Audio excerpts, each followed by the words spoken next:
So, what is the three illusions all about? Well, really it's about enlightenment, I guess, for want of a better word.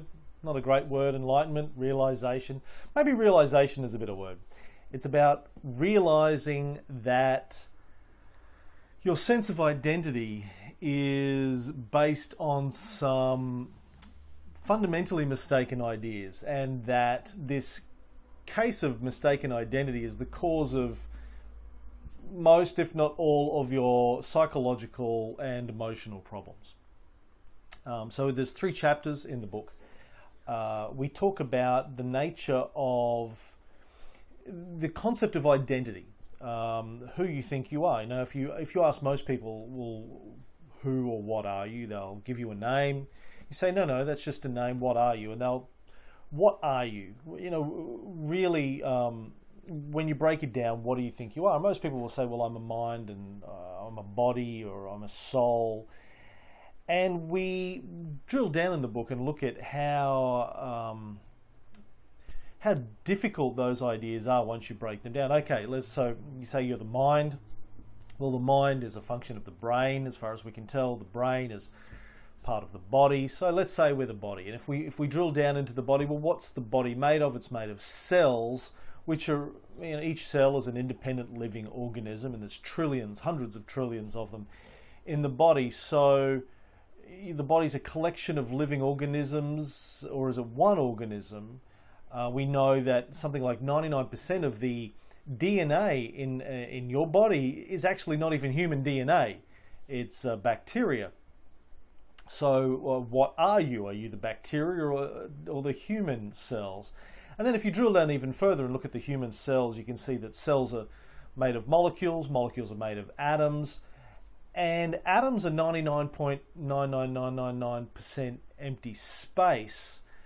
So when you really look closely at this idea of I'm a mind, I'm a body, it gets harder and harder to really figure out, well, where do I start and where do I stop? We also look at the concept of free will. And this is a tricky one for most people, but scientifically, free will can't possibly exist. The simplest format of that is realizing that, well, the definition of free will that most people have is the ability to think and act outside of cause and effect. So if there are 2 possible ways that you could go in any situation, you somehow get to choose which one of those actions or decisions you make. It's not up to cause and effect 100% of the time. And yet, if we look at that closely, decisions are really just thoughts. Thoughts are properties of the brain. The brain is made of chemicals and operates by the laws of chemistry. And the laws of chemistry are 100% cause and effect.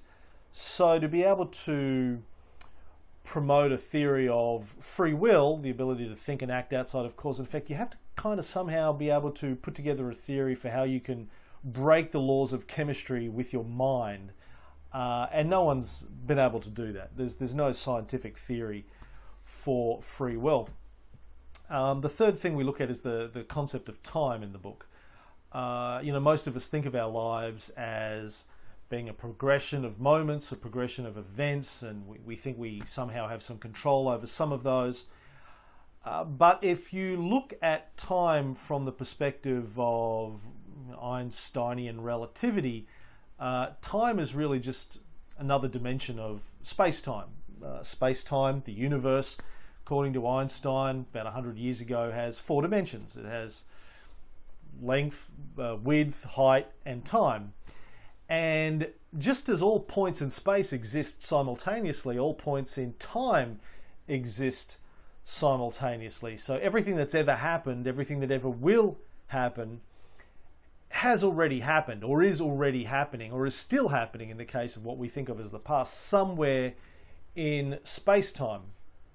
So when you start to think about these things at a scientific level, the concept of how you live your life changes fundamentally.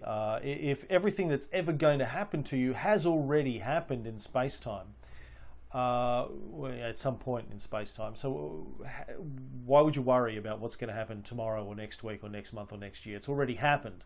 It's kind of ridiculous. And when you add to that you have no free will anyway, by the way, neither does anybody else. None of your friends or family or colleagues, co-workers, politicians have free will.